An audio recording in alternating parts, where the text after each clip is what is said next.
Welcome to QWERTY Writing Life Podcast, where we have candid chats about our creative lives. This is May. And I'm Joy. For more information about our podcast, monthly newsletter, or author resource series, visit us at QWERTYWritingLife.com. That's QWERTY, spelled QWERTY. It's the first 6 letters on your keyboard. So, are you ready? Grab your tea. Or your coffee, and let's chat. Hello, everyone. It's another week. Hello and welcome. Today, we're going to switch things up a little bit on QWERTY Writing Life podcast and give you our takeaways from our last work session first, and then we'll give you our creative weeks and our personal updates. So let's take it away, Joy. Okay, so we have had some productive work sessions. As you guys know, we took a little bit of a hiatus, which went from 2 months to 3 months, but in that time, we have been working on some projects. Sorry, that's Romeo and Tolkien are playing right now, so you might just hear a little bit of barking and meowing as they have fun together. That's it. That's so sweet. You gotta love the sweet fur babies, right? I love it when like a dog and a cat play together. Yeah. It just feels like it's breaking all kind of boundaries that we put up. I agree. And it's so funny too, because it's like they don't really know how to play together, but they're trying. Anyway, I just love it. So thank y'all for bearing with me on that one. So we kind of just jotted down some takeaways from the work sessions that we've had, and we wanted to just go through and share those with y'all. So the first one was that it was really great. We did some individual research, but then we came back together and did research together as well. So kind of what I took from that is the individual research is probably a better use of time, because like if May is working on something and I'm working on something, like we're getting 2 things done at the same time. But it's nice to have some together research too. So even though like there were times where we had intended to do the research separately, we ended up doing the research together, and I think it worked well. So it's one of those cases of you kind of pivot as you go through, and researching together is helpful because we're able to kind of bounce ideas and questions back and forth as we go through it, which you can't do when you're by yourself. So obviously we're working on projects together as a team, which makes it a little bit different, but that was something that I kind of pulled away from the whole research part. So. For those of you who haven't listened to the last episode, just a little refresher here. Joy and I are going through choosing a project was the last episode. So we revisited our fundamental standards, made sure that they were in line with us as a collective and as a brand, and then we chose our very first project. And that's going to be our workbook for Finders Keepers, A Practical Approach to Find and Keep Your Writing Critique Partner, which is the book that Joy and I wrote together. So we have the book out already, and we wanted to turn that book into a workbook. And we really, really love a spiral bound. And so there were some things that we had to do. We had to research like how we were going to do the workbook. Did we want to go with like our standard Ingram Spark and Amazon, or did we want to try to find a place that would print a spiral bound workbook? And so that's where a lot of the research was going. And so we did it separately and then we did it together, and that was amazing. But we also, this was something that was surprising for me as well. Originally, what we were researching was for the present tense, like what we are doing right now. And what I found was that it was really beneficial for us to not just think about today, but also think like 5 years from now, like how is this going to benefit us? Because if we did want to do the spiral bound, we also needed to have a way to sell it, because Amazon doesn't do a spiral bound, Ingram Spark doesn't do a spiral bound. And those are our 2 main publishing, like print places. So, so we had to look at, do we want a store on our website? Like, is it worth the financial responsibility of that? Is there a way to ease into a store, like have the storefront on a website like Shopify, and then eventually integrate that into a website later? So these are some really big questions that we had to have answers to before we could decide if we wanted to even print a spiral bound workbook. Yeah, it's like question like begets question, and it just kind of snowballs. So when you are in the research process, I think this would be a huge tip that I would give you, or just maybe it's not so much a tip as a reminder that sometimes you think that you're researching this one little thing, but it might end up being so much more. So give yourself a little grace and understand that you might uncover a whole host of other questions that go along with it. Right. And I would definitely suggest like writing the questions down. And I would also suggest, I know it's so easy, like the urge to have something finalized is so great in my soul right now. So there were times where I wanted to skip over questions that popped into my head. But because this is Joy and me together, because this is something that we want to be timeless, and it's something that we want to really be a good foundation for QWERTY writing life, it would not have behooved us to skip over any questions. Like those things were going to come up eventually anyway. And in order to be, have due diligence to our brand and our fundamental standards, we really needed to answer all the questions. When I really wanted to skip over some. Exactly. I feel like we did this too when we were writing the book and getting the book out into the world. Right. I feel like this is like same song, second chorus. Second verse, same as the first. There you go. So yeah, but that's really one of the takeaways for me, is that look into the future as well as the present, and don't skip over the questions when they come up. Yeah.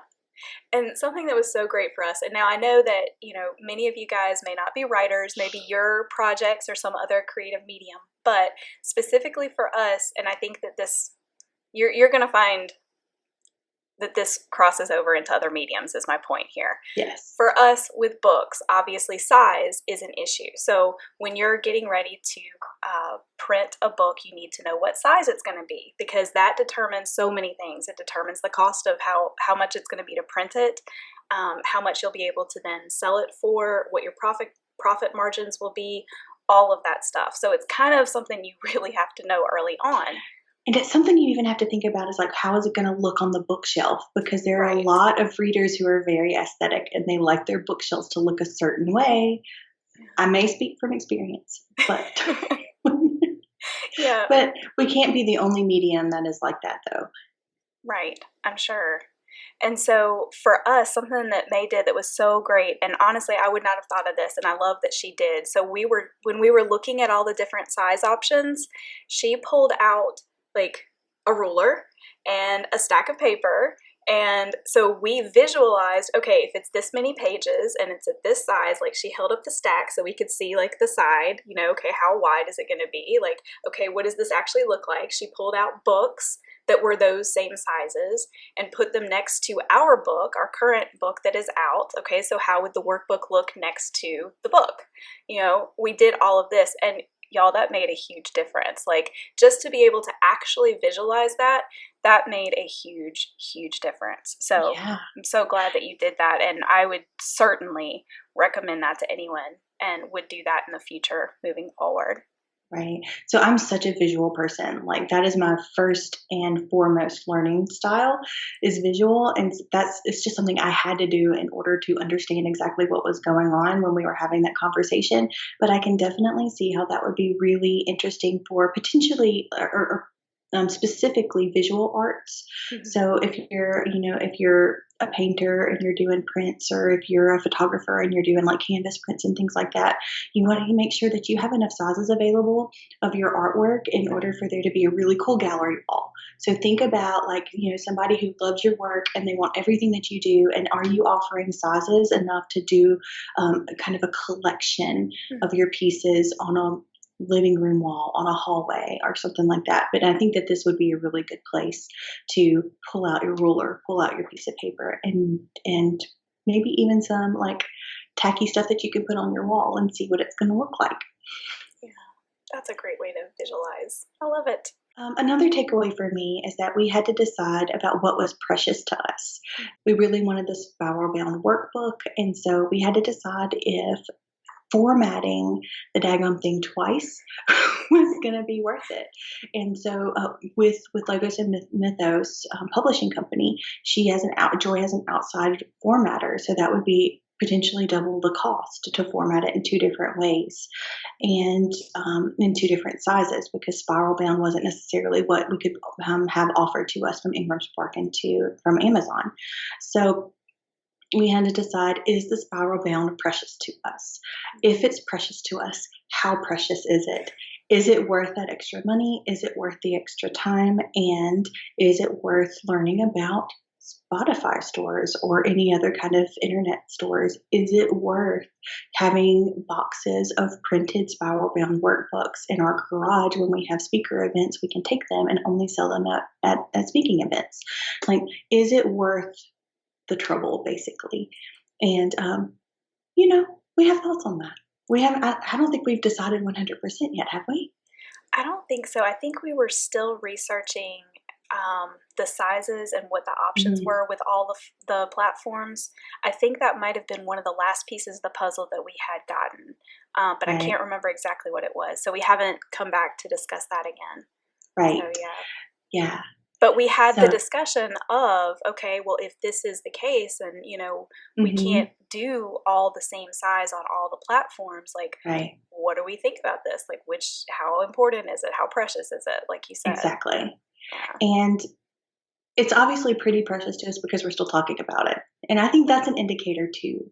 Like, if your first answer is no, or I don't know, or maybe, or, whatever your answer is, like, let it sit for a minute. And then, are you still thinking about it? Are you still talking about it? If you are, and you're not able to let it go, then you might want to revisit. So we have an interesting situation and dynamic with us because we kind of have 2 distinct partnerships. So May and I are co-authors. So we have that partnership. And then I have the publishing company that, that's the name that we use on our books. Like, that's the publishing company, and I'm the publishing company. So it's kind of a weird dynamic of, I also have that publisher to author relationship as well, overlapped, or kind of almost like setting on top of or side by side somehow this co-author thing. So it makes it a little different, but I love that May is the one who reminds me that I am the publisher, and that sometimes I have to think like that because, as the author, like, I like to just think, ooh, pretty, shiny, like, I want it this way. But I also have to remember that I am the business side, and I have to think that way too. I have to think through all of those big decisions and make sure that overall, with all things considered, like the broad picture of everything, I have to make sure that the decisions that we're leaning toward make sense in that light as well. And so May does a really good job of reminding me to think like that when sometimes I forget to. Well, and I have to say that it's easier for me to help with the reminding of that situation because you're so close, and when you're thinking about one particular relationship, the co-author situation, it's kind of hard to step out of that and then put on your publisher hat for a second. But I can do that because it's not my publishing company. I can be in that co-author relationship, have that little hat on, and then I can be like, I wonder what my publisher would say about this. And then, like, I would say, Joy, what does my publisher say about this? So, and then I can be like, oop, okay, switch hats. All right, let me think about that. Exactly. But what I do love is that we get to dream this dream as authors. And then we can kind of not compromise, but we can hold that dream up to our fundamental standards, and we can see how we can keep our fundamental standards by also being financially responsible to Logos and Mythos. Yeah. So, yeah. It's kind of cool. And honestly, this is how so many creatives are, especially with so many indie creatives. So you are your, in book terms, publisher, author, gallery owner. Yes. All of those things. Marketer, like, you are everything, right? And so you have to be able to switch and think through the different aspects of the business, the creative business. So I would imagine that even if it's a project that you are working on by yourself, regardless of the medium, you're probably having to do this as well. Yeah. So it's super fun to dream the dream and be the creative and be like, I would love it to be like this. But then, just don't forget your business hat. And after you have dreamed everything up, just ask yourself, what does business creative say about this? Mm-hmm. Yeah, exactly. Yes.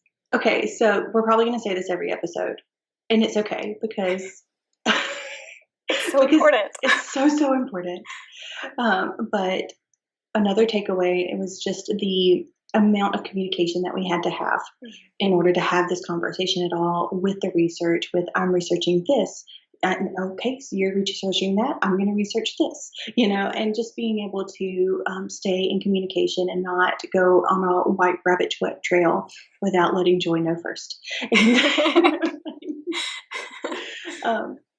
And that sort of thing. We did have, I guess, an example of a way that this came to be noticed as a takeaway was that Joy has a formatter and a cover designer, and I have a cover designer too. But in my head, for some reason, and I don't even know why, to be honest with you, but in my head, I was assuming that we were going to be doing the cover design and we were going to be doing the formatting, and so I don't know. That's just where my mind went immediately. And so Joy's talking a language that is formatter, cover designer, like outsourcing language, and I'm speaking in-house language. And so none of the twain shall meet, right? So we suddenly realized, wait a second, I don't think we're talking about what we think we're talking about. Exactly. You don't think it means what you think it means. Exactly. So we had a miscommunication there, and it wasn't until we were like, hold on, let's just pause this conversation for a second. And Joy was like, you do know that I'm going to hire a formatter and a cover designer, right?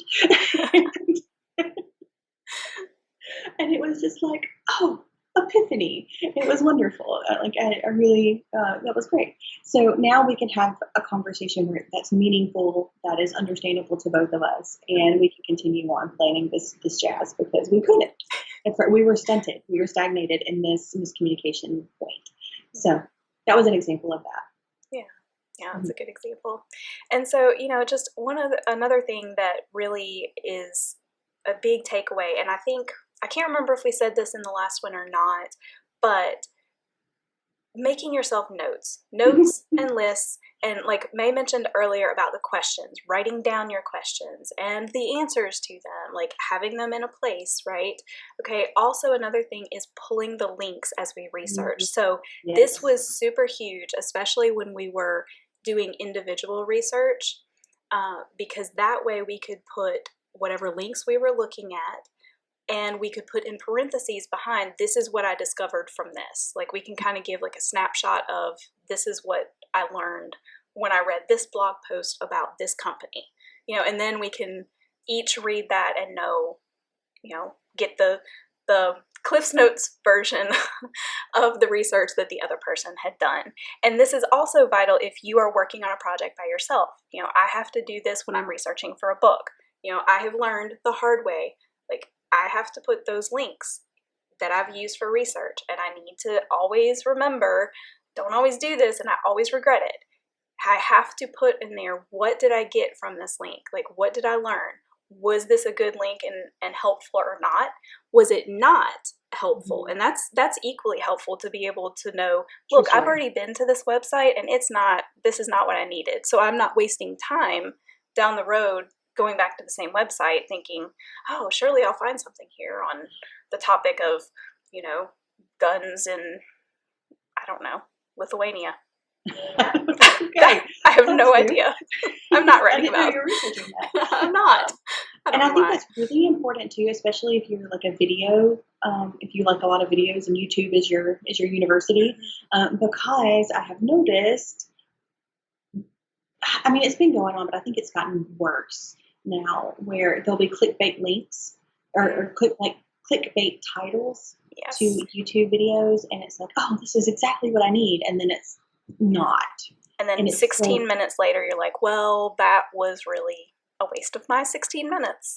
right. There's that. And then there's also like, gosh, just I have my short-term memory is not good. Yeah. It's not good. So I need to also record what phrases I Googled and things like that.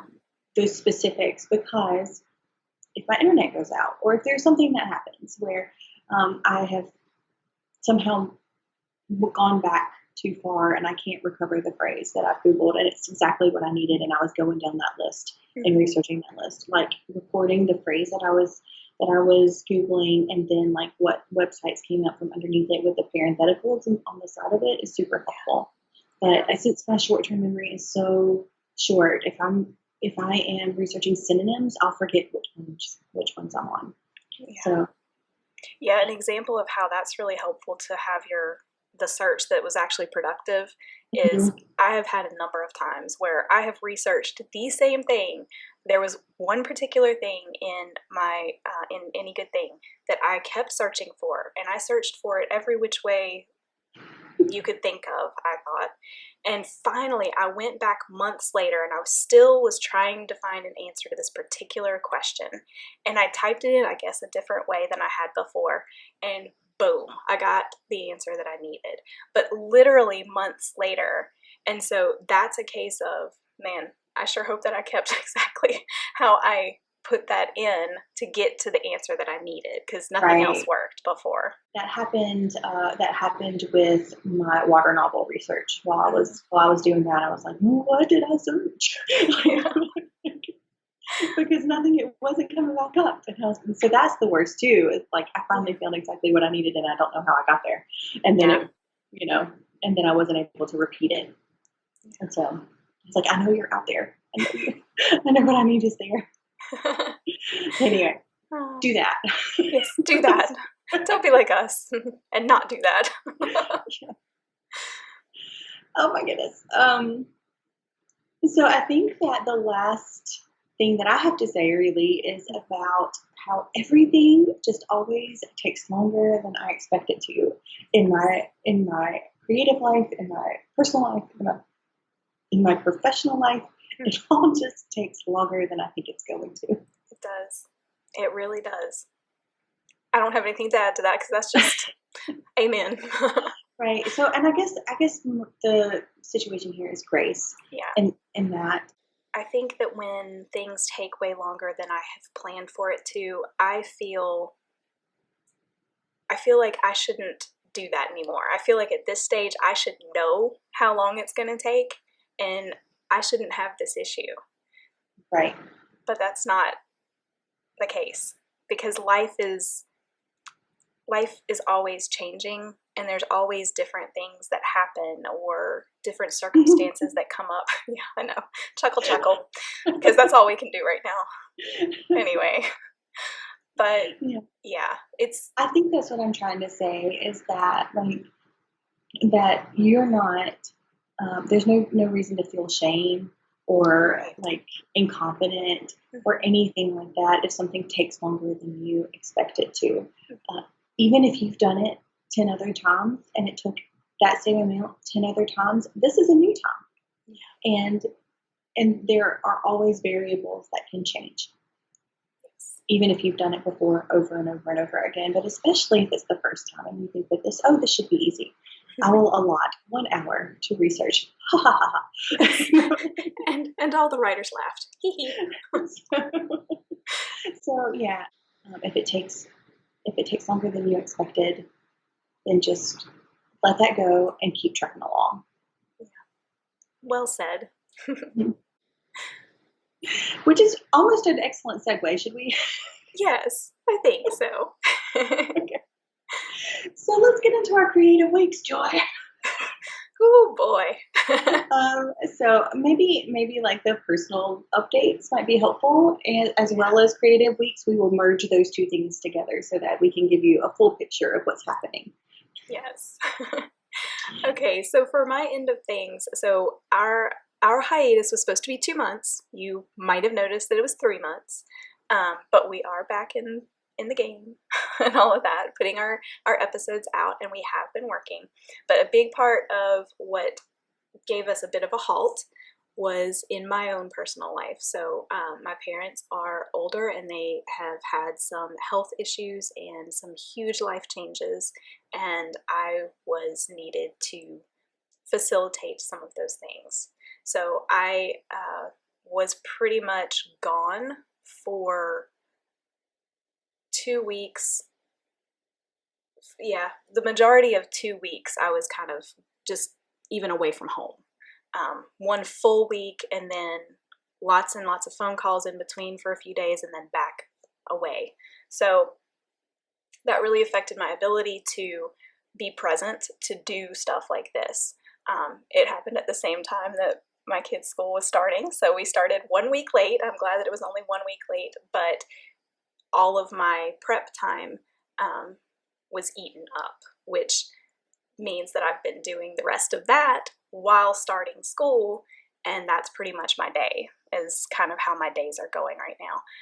On top of all that, I'm still dealing with almost daily conversations and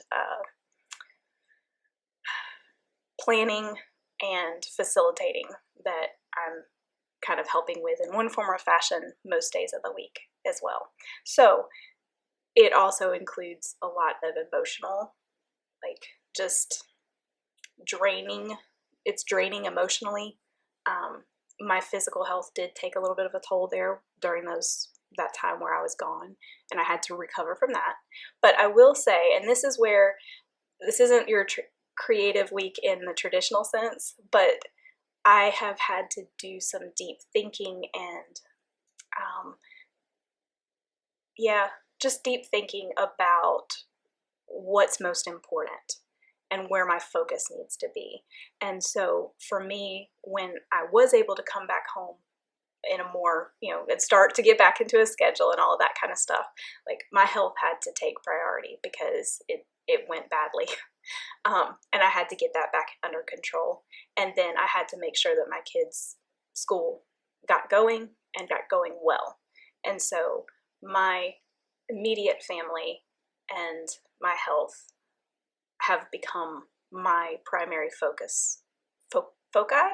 What is focuses? I don't know. I'm going to have to look that up. But anyway, whatever. Focuses, but focuses. I don't know. Well, foci sounds cool. We'll research that after this episode recording. Exactly. Or y'all can let us know. Send us an email. But yeah, so that definitely, my priorities have been realigned where they need to be. But that has meant that my personal creative stuff, that has definitely taken a back burner.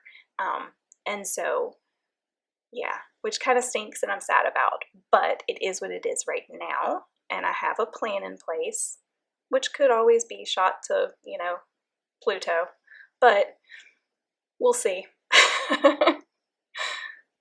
So what about you? Well, I think that first of all, we just need to say thank you for sharing and feeling comfortable enough to say this to everybody all over the world who's listening.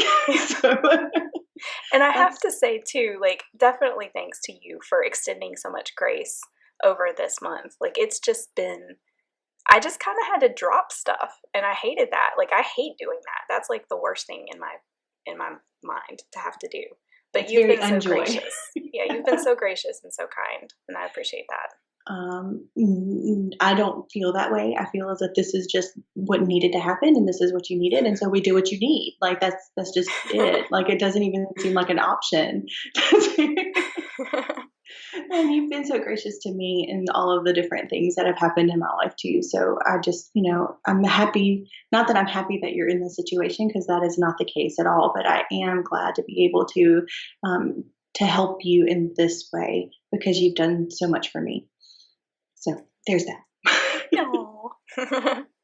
Yeah. But it's just so hard. And you talked about emotional drainage, and I just want to, I just want to unpack that for a second, and let's talk about how we need to recognize when we are emotionally drained because of situations in our lives and things that we are thinking about and things that we are doing and things that have been done to us. And, it's not anybody's fault necessarily, but it just happens. And sometimes I feel like we think that we're machines, especially women, where it's just like these, this must be done. This has to be done. This is next. This is next. This is next. And, you finish one thing and you look at the list, and that's very much my life right now. And I feel like emotional drainage is not something that I prioritize, and I just keep going. So I know that's unhealthy. Mentally, like for as far as like mental health, I know that that's unhealthy. So I'm saying it out loud to make myself accountable, but also to commend you on being able to say, yes, this is something that I need to prioritize. And thirdly, for anyone who's listening, and if you're not prioritizing that, then think about it, maybe. And fourthly, if you are prioritizing that and you're having success, yay you, good job, because it's Share so your hard, tips. right? And it's just so hard. So it's hard to prioritize it. It's hard to observe it and recognize it, and then be able to stop the presses and say, what do I need right now? And so if you're doing that well, just keep going, feel encouraged. We're supporting you. We think you're great. So Yeah, and I think just on that note, with creatives specifically, like emotions are such a huge thing. Like like creating is a very emotional thing. So everybody is different. Some people create so much better as they're going through those things, and other people, like, they just need to not. And so goes back to knowing yourself, and knowing what you need in the moment, and when you need to pause and back away from things, and what things, and when you need to continue, and push through, or not necessarily push through, because I think in that case, if it's something that is therapeutic for you to continue with the creative part, then perhaps for you, it's the other things that need to be set aside for a moment while you work through the reality as you produce the beautiful. So yes, yeah, which brings us back all the way down to season 1. Yes, right. Seriously, if you guys are new to us, or you just don't, it's been a long time, those first, was it 5 episodes in season 1? 5 episodes, yeah. Yeah, those are still, they're timeless. They really are. Yes, and that's where we talk about being introspective. Yes. Yeah. Okay. Oh, it's my turn. We're not done. Yes, we're not done. You have to share. That just felt like such a nice closure. I know. Okay. Now, Joy was vulnerable. I will also have a candid chat with you guys as well. That's what we do here. So this summer was also very interesting for me, in that in June I had a surgery, and so I had a hysterectomy, which had some medical time that needed to happen, like recovery time that needed to happen, and then in the post-op doctor's appointment, I told the doctor that I was having a heart situation where things it felt like a hiccup or a flip. It didn't hurt, but it did kind of shock me and leave me drained for just a few moments, and then I would be fine. So I just would have to sit down for a minute, and then I'd be fine. That's not normal. So, and it also became more often. Like, it happened more often during the recovery. It happened a little bit while I was on some hormone therapy and things like that, but then after the surgery, it happened quite a bit. And also we had some extra hormone therapy right before the surgery, and it did it a little bit more there too. So I was put on a heart monitor for 30 days, and I had to do some extra tests and things like that just to make sure that my heart is doing well. But all of this flew into August, and at the end of August, I was able to get off the heart monitor and things like that. And we're still trying to figure out what's happening there. So that was something of a situation. And then every time that Joy and I tried to meet, it just didn't work out. because of my health situations and things like that, and then what Joy just shared with us too. So in the past 2 weeks, it's been very interesting because we have had a whole house full case of head lice, which is that's the worst. so awful. And if anybody is familiar, then you know that you have to like detox your entire house for that, and sometimes multiple times, depending on if they keep coming back or not. And so every night has been filled with hours and hours of going through everybody's hair and making sure that everybody doesn't have anything in there that's not supposed to be in there. And then as on the tail end of that, I had a child who had the case of the flu. And so we were dealing with flu and everything until just I think last night we're getting toward the end of lice. So the worst, those dang little things. I mean, and they are resilient. If anybody thought, they're like right up there with cockroaches. It's like as far as like hard to kill. So we're dealing with that and the flu and the health issues and things like that. And so all of these life things just hit us, and we just wanted to let you guys know that that we can have a really great plan for everything that we want to do as creatives, and life can still happen. And we are still going to push through, and when I say push through, we're not going to ignore life, but we are going to be able to fit QWERTY writing life things in the margins of life. And we're still going to keep working on this workbook. I think that we're still in a good place to have it finished in a timely manner, but we're just going to take it one day at a time at this moment. And then when this season settles down, we'll reevaluate and see if we want to maybe take on 2 projects instead of 1 or something like that. But we have to be realistic in not just we have to be realistic to ourselves so that we can be realistic to each other and say, I can do this, or I can't do this, or I just need to share with you what's happening right now. So there's that. And in the middle of all of this too, I've got this writing retreat that's coming up at the end of the month. Very excited about, but it's also required a little bit of homework before we get to the writing retreat. And so I wrote the first chapter of my book because that's going to be able to be critiqued by the hosts of the workshop. And before everybody in my group wanted to have a critique of it, and I was like, well, why not? Let's do it. So I finished my first chapter, and then I also critiqued 3 more because there's 3 other people in my group.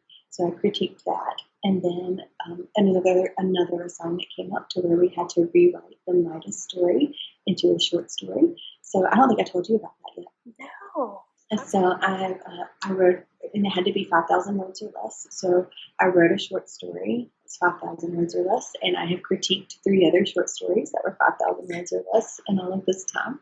And we've had the meetings for those 2. So they are like once a week and they're an hour, but there's the prep time for that. And so this is where we are. And so I have been doing some creative things, but it's not been the things that I expected to be working on.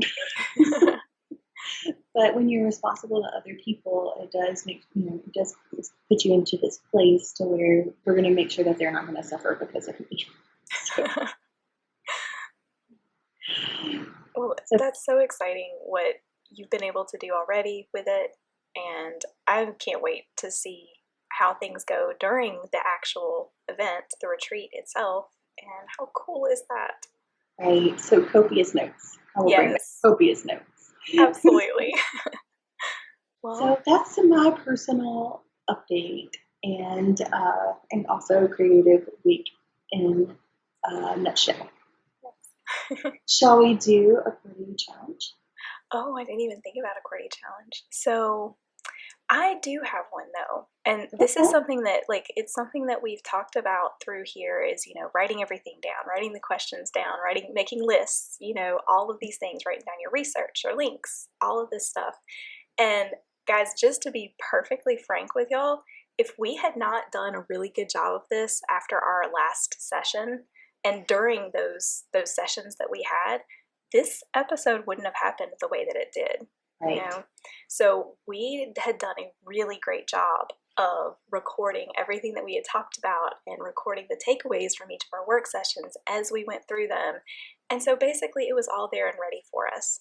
So for you guys, my challenge would be to think through the stuff that you're working through, whether you're working with a partner or not, and evaluate and see, are there some ways that you can be a little bit more organized as far as, the examples of the tips that we've given you before about jotting down what you're doing and what the next step is before you step away from your work session. What's your next work session going to be about? Go ahead and write that down so you don't forget. Or, what's the next step?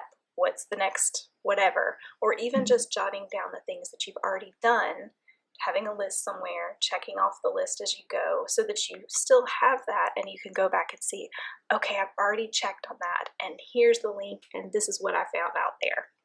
Right. Things like that. I think that's so important too whenever you are creating in the margins of life, because it's so easy to forget what you've already done. And then you either redo it and you're like, oh, I've already done this. This is like deja vu. Or you kind of get down on the fact that you have not done the things that you were hoping to do, but you can look at that checklist and be like, but you know what? I've done all these other things. And so it kind of boosts you back up emotionally. So super important. And I would also extend this to, if you don't have one spot wherever you live, like whatever your living arrangement is, and it doesn't have to be big. It can be a basket. Like it can be small. But if you don't have one spot where you keep these things, if they're tangible, or if you are doing it digitally, you need to know where that digital one spot is to keep all of these notes and these checklists and then any kind of findings or anything like that. Just being able to keep that from episode 1 of season 4, being able to keep that project list, being able to, this episode, keep the research list and the things that you've done like that in a visible place or in one place that you can get to it really quickly and efficiently. I think that ties really well with Joy's challenge. Yeah, absolutely. Okay, I'm done. Well, we hope that you guys have an incredible week. Yes, and go make something. Bye. Bye. Thanks for tuning in. We hope this episode encouraged you. Like all creatives, we thrive on consumer recommendations. So, please consider leaving us a review and sharing our podcast with your creative friends. If you'd like to continue this conversation, visit us on our website at QWERTYWritingLife.com or on Instagram at QWERTYWritingLife.